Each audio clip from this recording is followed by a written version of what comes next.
Alléluia. Bonne année à chacun de vous. Bonne année. Que Dieu vous comble de ses grâces. Amen. Prions le Seigneur.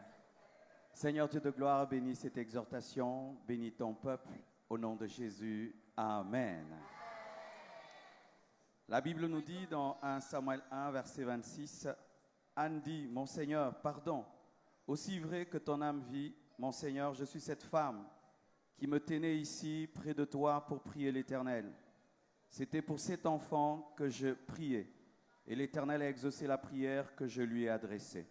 Aussi je veux le prêter à l'Éternel, et il sera toute sa vie prêté à l'Éternel, et ils se prosternèrent là devant l'Éternel. Acclamons la parole de Dieu.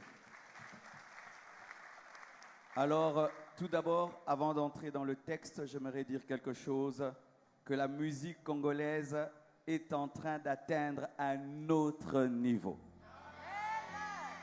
Vraiment, ces enfants, c'est une bombe. C'est le futur du Congo, c'est la relève. Et vraiment, Mike, ta relève est prête. Et je bénis Dieu, je me suis assis à côté de Denis Ngonde. Et j'ai vu comment est-ce qu'il était touché de voir des enfants chanter ces cantiques avec une telle onction. La relève est là. Et nous sommes venus ici pour assister à cette relève. Et je crois que Dieu a exaucé les prières que nous avons faites. Amen. Alléluia. Amen. Je vous ai donné le texte de Anne et de Samuel. Ce texte nous enseigne beaucoup de choses. Qu'il y a une bonne manière de prier et une mauvaise manière de prier. Lorsque Anne priait mal, elle n'a pas été exaucée. Elle priait par compétition, par rivalité, par rapport à sa rivale Pénina. Elle voulait un enfant pour prouver à l'autre. Et tant que Anne voulait prouver quelque chose à Pénina, Dieu ne la bénissait pas. Jusqu'à ce qu'elle a arrêté de chercher à prouver quelque chose à quelqu'un, mais a voulu vivre pour la gloire de Dieu. Amen.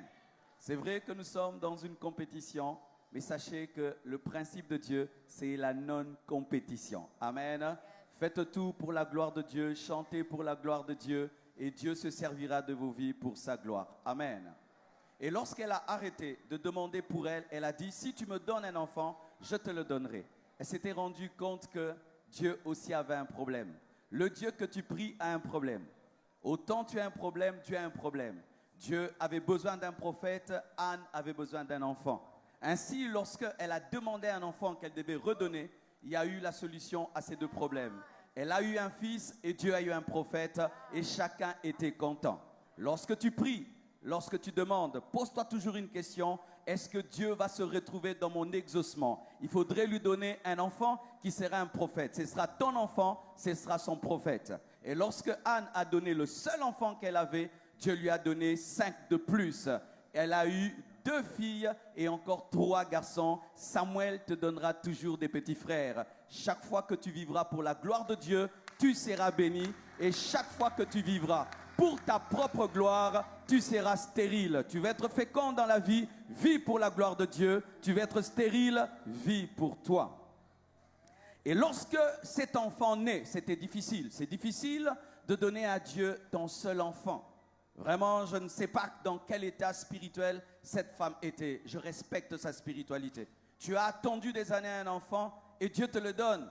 Et puis tu veux le donner. C'est facile de donner ce qu'on n'a pas. Mais lorsqu'on l'a, c'est difficile de donner. C'est pourquoi beaucoup de gens font des promesses. Seigneur, si tu fais de moi un millionnaire, je te donnerai la dîme. Quand seulement il a 1 million, il fuit l'église, n'est-ce pas? Parce que c'est facile de donner en pensée, difficile de donner physiquement. Elle avait donné en pensée, là il fallait qu'elle donne physiquement. Elle amène cet enfant auprès de Dieu, mais auprès d'Élie. Madjabou, aujourd'hui, vous êtes devenu Élie, c'est-à-dire celui qui va prendre soin de l'enfant. Ce sont des Samuel, tous ces enfants qui ont chanté ici. Si nous donnons un micro à toutes ces femmes qui sont là, il y a des témoignages derrière leur naissance. Certaines femmes étaient stériles et Dieu t'a donné cet enfant qui chante avec onction. D'autres ont prié Dieu, donne-moi un enfant qui sera un pasteur. Et parmi eux, il y a un pasteur. Le petit là, ce sera un pasteur.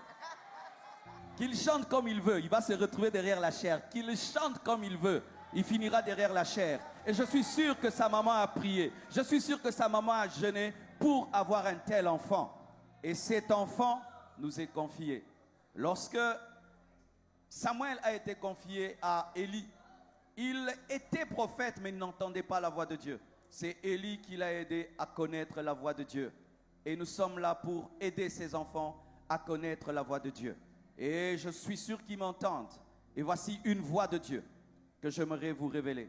Même si vous avez été découvert devant des lumières, sachez que c'est Jésus la star. Même si vous avez été découvert dans une compétition, le ministère n'est pas une compétition. Le ministère, c'est une collaboration. Alléluia.